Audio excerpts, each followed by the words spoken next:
Welcome Home Radio Podcast. Are you looking to buy or sell your home? Our team is here with answers to guide you through the buying and selling process. We encourage you to ask questions. Please comment on this show or visit us at welcomehomeradio.net for more information. Bringing real estate, lending, and education together in one place, and to help you make the right home decision for you and your family.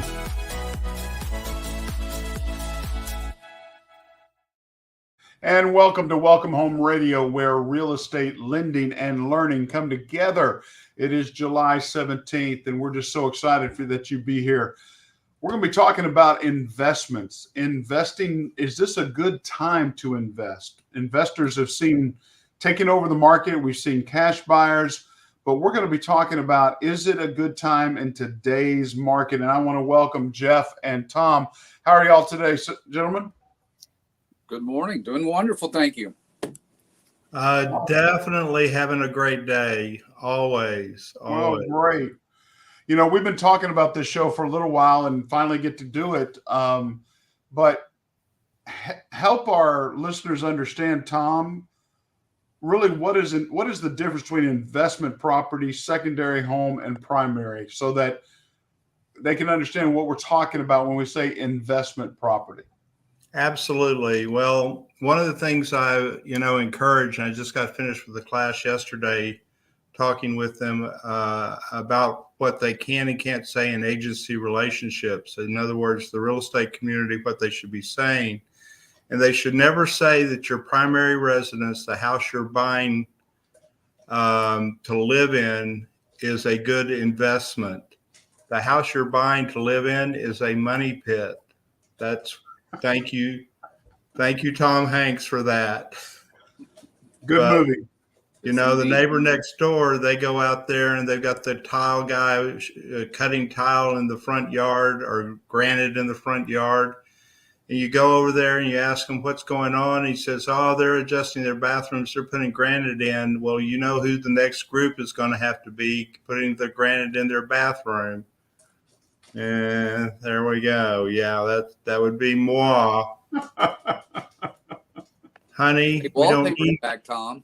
Yeah. Oh gosh, please don't mention that. Please. We went through the stage of getting rid of wallpaper. I mean, and you have pools. In investment houses, you do not put pools. That's crazy talk. That's, a great way to end up losing everything. So those are types of decisions that you make when it's your primary residence. You do things for your own enjoyment. You do things, organize the garage. Well, the professional garage people, that's like $15,000 now for them to come over and organize your garage.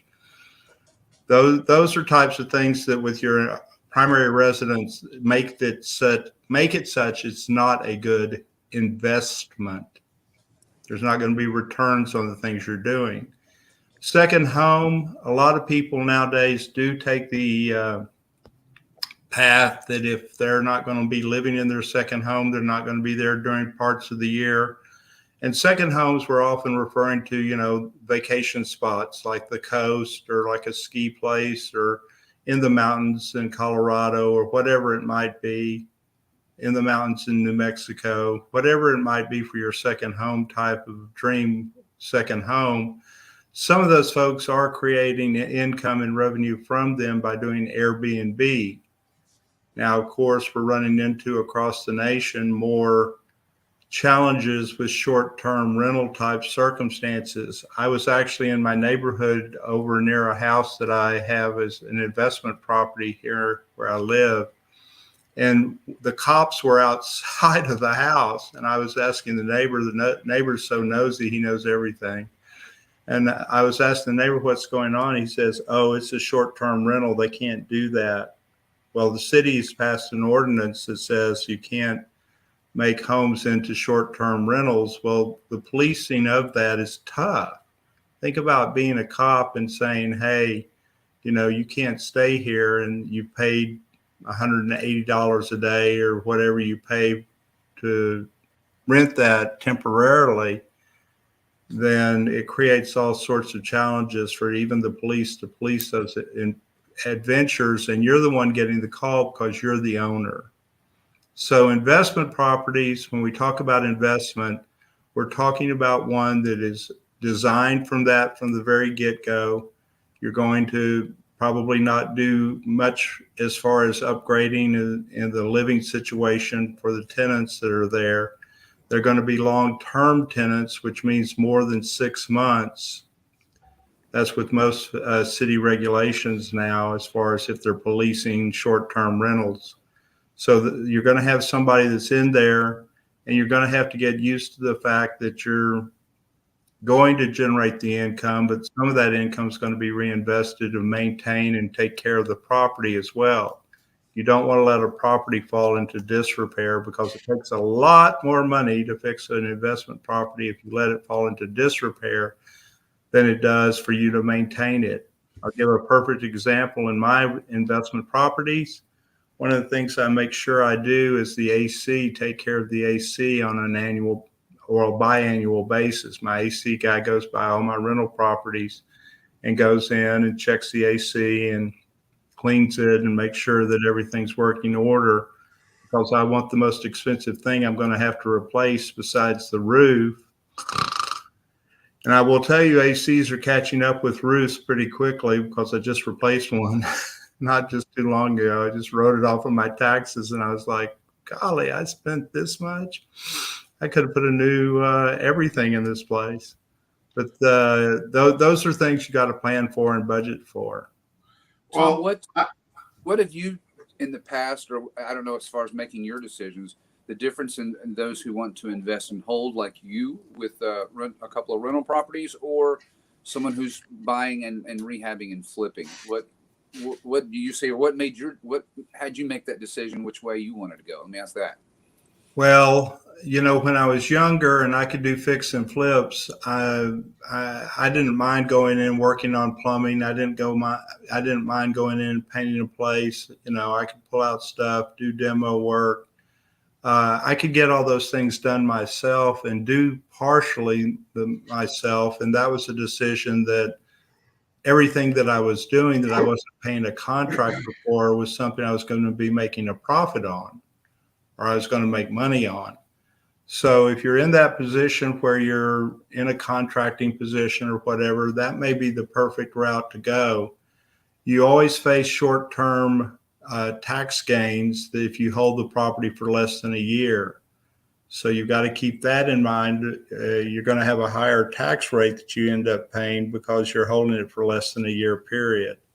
In today's world, what my position is I only buy things for long term. I know at this juncture that I'm passing on to my kids and my grandkids and my great grandkids some generational wealth that I've been able to accumulate simply by being in the business, but also by being opportunistic when things are the right types of properties to buy for me. So long term for me means regular income for me right now. And that was the purpose, of course, of buying a property and holding it. And I never expected them to, one of the houses that I had, I looked the other day, it's quadrupled in value since I bought it in 1997. I mean, it's more than quadrupled. I'm just like, yikes.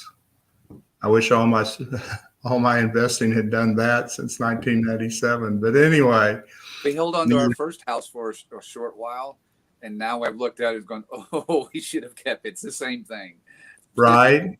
Same thing. Yeah, I was of the ilk that I knew to keep that first house, and that's what you build from that. And I've gone back and remortgaged it a couple of times, and it's great leverage to be able to use in the real world. I can use it as leverage with a bank, or I can use it as leverage to do cash out type of investing with it. Thom, I'd like to ask a question in reference to something you said. How is cities stopping people from doing something with their own property? If I wanted to rent my home out because the Hall of Fame golfers are coming into Frisco and they're going to be here a week, how can they stop me from renting my home out for $15,000 a week how is that process taking place? Because I own this property, not them.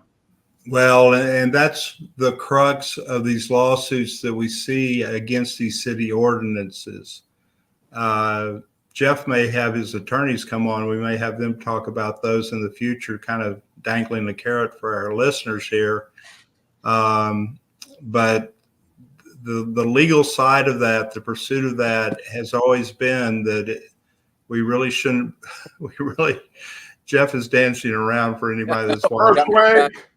Earthquake. He can't stop. He can't stop adjusting this morning. He's getting excited. I know. You can tell. But that, Blair, that's a great question, because that becomes the crux of lots and lots of lawsuits across the nation right now, saying that you can't tell me to do with my property what you're telling me to do. But there are some precedents as far as city codes are concerned. There are some precedents as far as health and safety that are out there. If you have strangers living next to you every week, that can create, or possibly create a situation that becomes unsavory for the neighborhood or for the neighbors. And then there's always the issue that you don't know who those folks are. They haven't been vetted, and yet you're living in a neighborhood, whereas in a hotel, the hotel is aware of everything. They have somebody on site at all times to protect you as somebody renting a room at a hotel. I think it's really part of it is the basis of just the safety issues becomes part of the fact that we see these lawsuits from neighborhoods that say, these people were running a drug ring out of the house, or they were running, prostitution rings, or it was a safe house for yada, yada, yada. So all those different characterizations, that all it takes is one or two properties like that, and then all the properties are characterized like that. Whereas, the Airbnbs that my wife and I and my daughter have taken advantage of, we would consider ourselves pretty fortunate that they've been pretty good places to stay. So, again, investing, it really comes down to, are you doing long-term or short-term? We talked a little bit about flipping, didn't say much about it, and is it a good time to do that sort of thing? But really investing right off the bat, are we doing a flip, or are we doing long and hold? Well, going back to Jeff's question about that, I will tell you, personally speaking, from the people I know in the industry, the ability to flip right now is pretty hindered as far as the industry is concerned.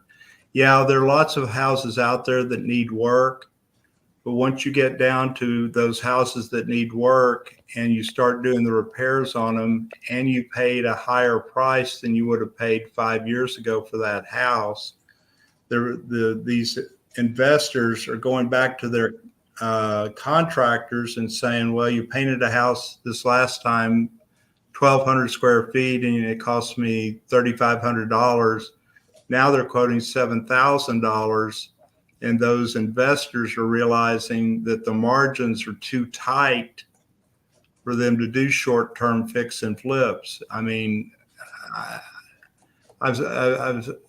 come across this in my class because I teach an investment class, and it's usually some folks are successful if the house is just really not in a very good area.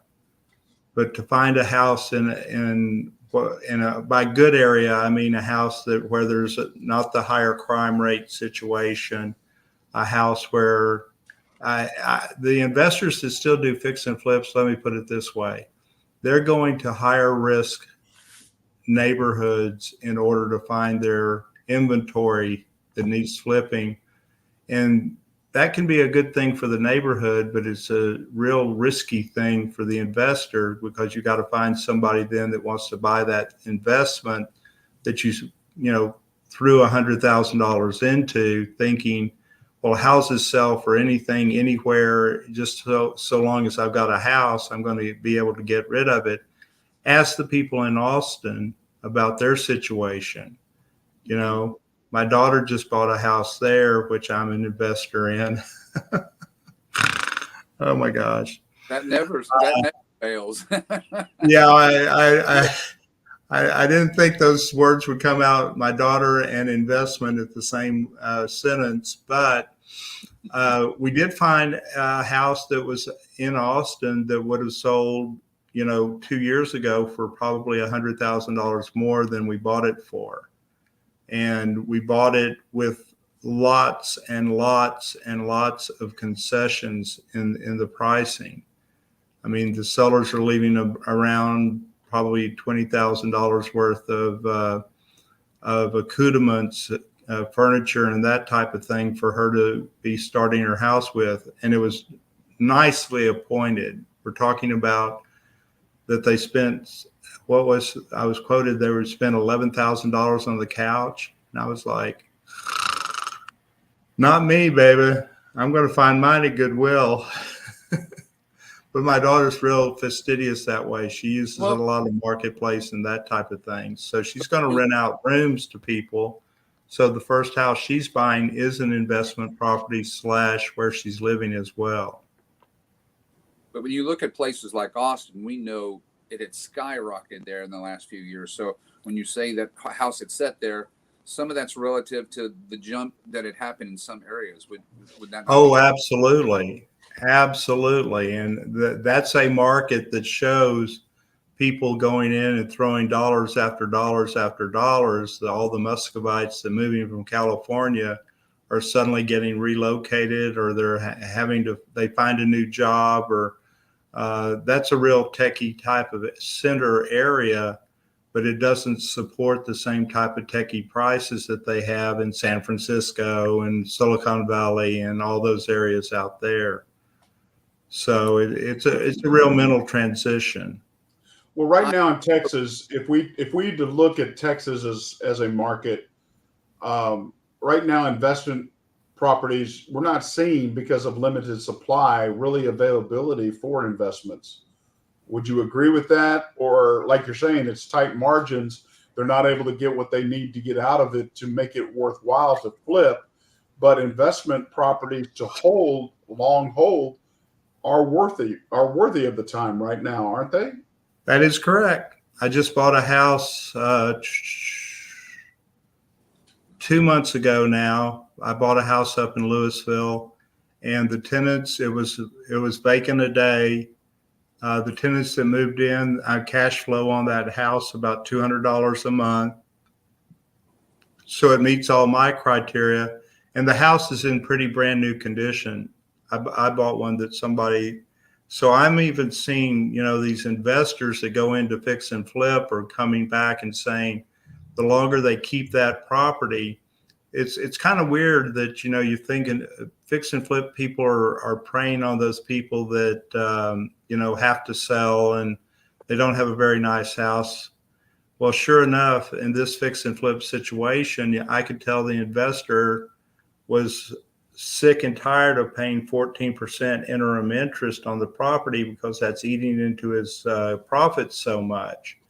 So I came in with an offer, and my offer wasn't as good as a couple of other offers that came in at the same time, but because of the conditions of my situation of being able to get the closing done in 2 weeks, they were like, okay, let's do that. And Jeff, I let them pick the title company because it had been in an estate.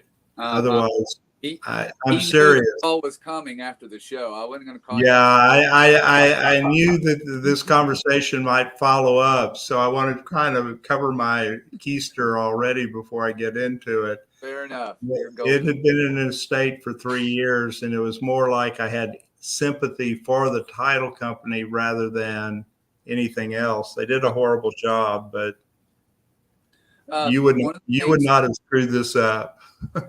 One of the things that I had read earlier this year that was reported, and now they're coming back saying, no, that's not the correct numbers, but there were reports that 50%, around 56% of homes in 23 were purchased by investment or large conglomerate groups or companies. And now I heard it's come back. It's really 27%. Are you all familiar with those numbers? Have you seen those? Wall Street Journal came back and said, no, that's not right. It's more like 27%. CoreLogic backed that number as well, as I understand it. But so it's happening. There's a lot going on. And even if someone wants to get into investing, there are groups you can be a part of that have formulas that you kind of get in as a silent investor, and you can grow into being an active investor as you learn the business and want to get more involved. So I know that's become pretty common, and they're doing a lot. And I saw one of their properties, let's say in Cleburne, a couple of weeks ago. He bought it for around 60. The home was built in 45. He's going to put about somewhere around 85 grand into it. And then it's going to be available to sell for almost 300. I think it was 331 were some of the numbers I was being thrown around. So but that is an older neighborhood, and they're bringing it back to life because this is going to be like the third property on that block in that area. Well, and you do bring up an important part for our listeners if they're not familiar with Cleburne, Texas. We're talking about smaller communities as far as going into. Mm-hmm. So if you told me Tyler, if you told me Cleburne, if you told me Graham, you told me any of these smaller communities out there, yeah, they're beginning to make the adjustment to these higher pricing as well, because it took them a longer time to catch up. The big deal when you go into smaller communities, again, if you're buying properties and you're going to fix them up, is finding the workforce that is capable of doing the repairs that you need to be doing. So you need to have an active working knowledge of what plumbing issues the house has, what electric issues the house has, et cetera. I talk about this from the standpoint I've had a kind of a series of different things going on, and one of them is electric. And one of the things I learned as a kid, I don't touch electric. I mean, if the house is turned off, all the power's turned off, you put your little needles into the meter and it says 0, and you go, okay, nothing's flowing through. The second I take my screwdriver out to undo a fuse or something like that, click, and I get shocked. So I don't touch electric anymore. Is that why he doesn't have any hair? It may be, actually. Or it could have been that bar fight when I was 24. But anyway. Okay. So looking at the market, understanding what's got to change for it to become an investor's market again, for these new people to possibly try it out for somebody that is looking, if it's only an investor market for long-term hold, is that the story, or what's going to change to make it into a short-term fix and flip? Well, inventory would drive that horse. I mean, have you seen the inventory as of yesterday? I know you have, Tom. I understand it's at 10 months already. Yeah, right. Where? That's where? North Dallas into Collin County is what I was told yesterday. There was 10 months of inventory in that area. And I know Austin's the same thing. Tom, I was like, that was surprising. Yeah, Austin has kind of become that same market. That's why we went ahead and ventured down there, feeling like that inventory number has really climbed, because there was too much. Well, what happens with a higher inventory numbers is people go out there with pie in the sky type of expectations, and people are becoming more savvy to the fact that, well, if we wait this out, we'll be able to afford the lower price with the higher interest rates, with that combination. So for the fix and flippers, again, for that market to really come back, we're going to have to continue to see a climb in inventory.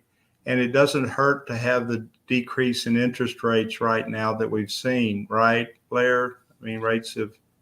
Well, we're waiting for a cut. I mean, if things continue to go the way they're doing right now, everything seems to be seeing that inflation is coming down. Yeah, but we've seen a cut already without waiting for Feds to change. I mean, our market, yeah. right? I mean, the last 5 days have been an awesome day for everyone and the market, but I'm waiting for the Fed to actually do a cut, and it could be next month with what they're reporting right now. Producer Price Index, which measures inflation, good report. It could be next month, huh? Did I say that one more time? You said the first cuts could be within a month? We could see a cut in August if things continue to read that way. But again, interest rates are still, I mean, we're over the 101 mark right now. That's huge. I mean, like I said, the last 5 days has been very positive for interest rates, and seems like it's continuing. But what's the election going to do? Well, I will tell you, our listeners, that if you don't subscribe to Blair's little newsletter, it's very short and concise and does a really good job of summarizing the current situation in the marketplace. So I want to give a shout out to Blair about that, because I don't read a lot of junk mail, but I read your Hey, I'm trying to replace Kiplinger. All right. That was the first and foremost newsletter I always used when I was first in the business. Really? Oh, yeah, absolutely. I got it every week and read it fastidiously. He still does a good job on this. Yeah. Now, what has he got? He's got two of them, right? He's got the Kiplinger letter, and then he's got the, what's the other one? The tax letters. That's right. Yeah, the one the taxes. The one that's geared towards taxes, exactly. So, well, thank you for that. What would be some final thoughts that if anybody's thinking about investing? One, we've given them an understanding that they need to know what the city ordinances are. Are they going to be battling against Airbnb or all of those sorts of things? Secondly, it really comes down to, are you a flipper or are you a long hold? Are you really looking at this thing to generate, like you said, generational wealth, not short term? Because short term is not good for anybody right now. Like you said, the profit margins are not there unless you're looking for a hold and you're looking long term, paying equity and appreciation. I mean, do you realize mortgage debt is the only thing that appreciates? Everything else, car, student, whatever may be, that debt depreciates. It's negatively fighting you, but real estate appreciates for you.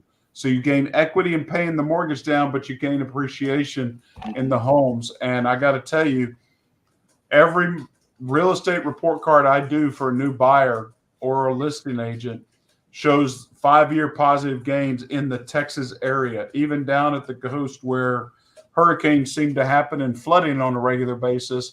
We're still seeing positive appreciation. That just blows me away. I just think, I would never buy an investment property along the coast just because it could be there one day and the next day it could be somewhere out in the middle of the Gulf of Mexico. Well, I mean, I would at least try it here in Texas. I wouldn't try it in the fault line of California, where it could be here one day and the next it could be, like you say, down in the ocean depths, and beachfront property is now 30 miles inland.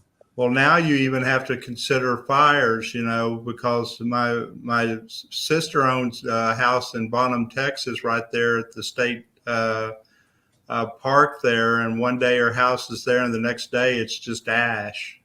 It's just, wow. Yeah.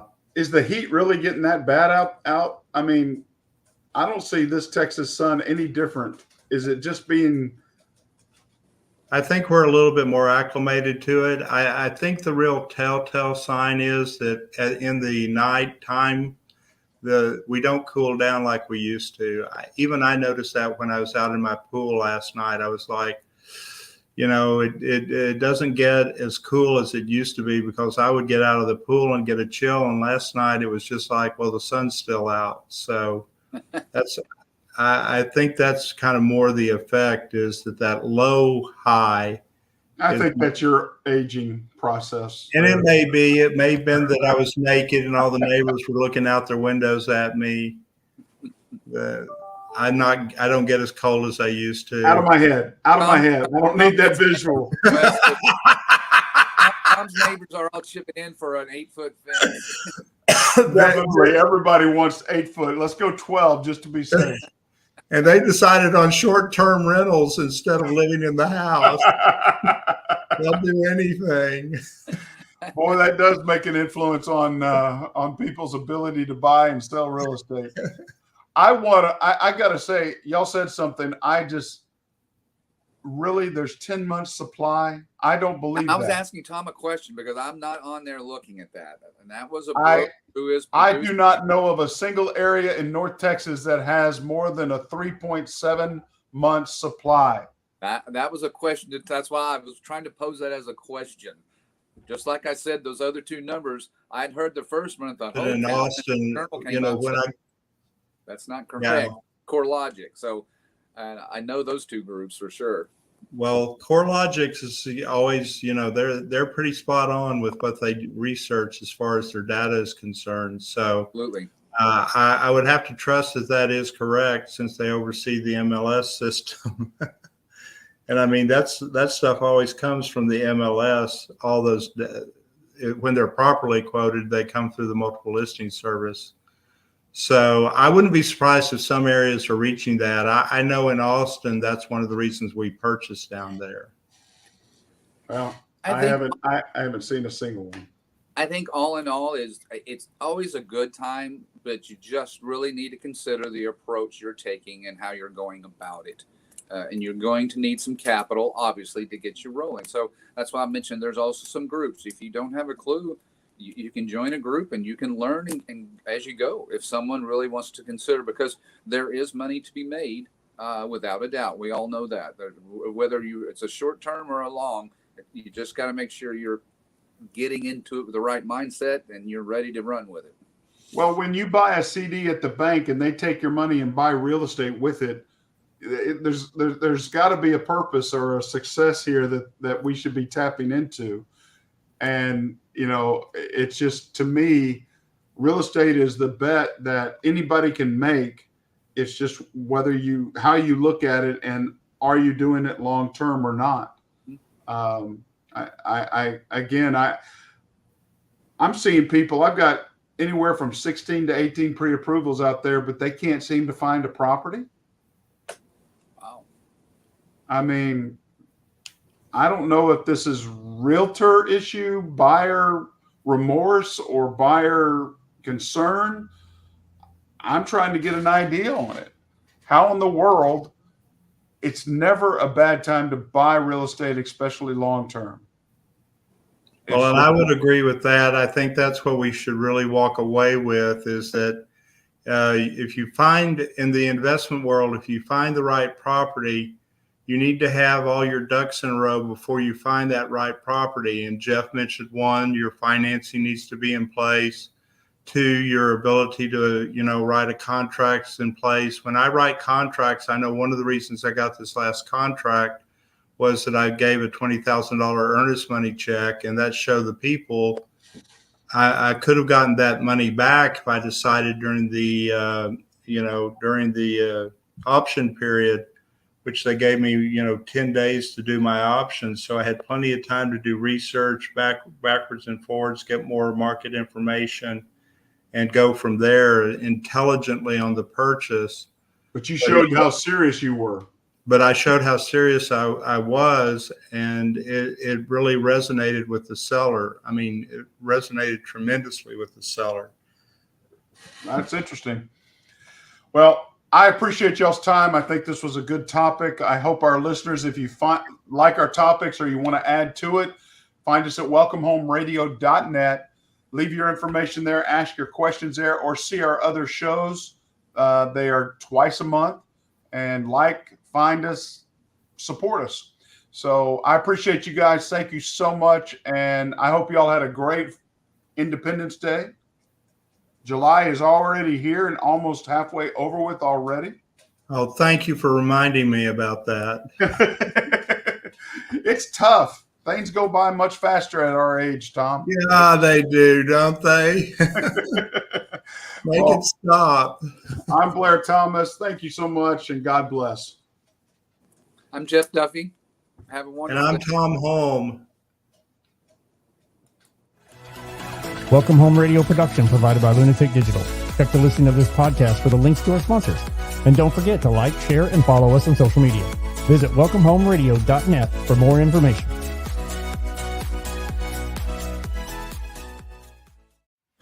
This was a Lunatic Digital production. Visit lunaticdigital.com for all your digital needs.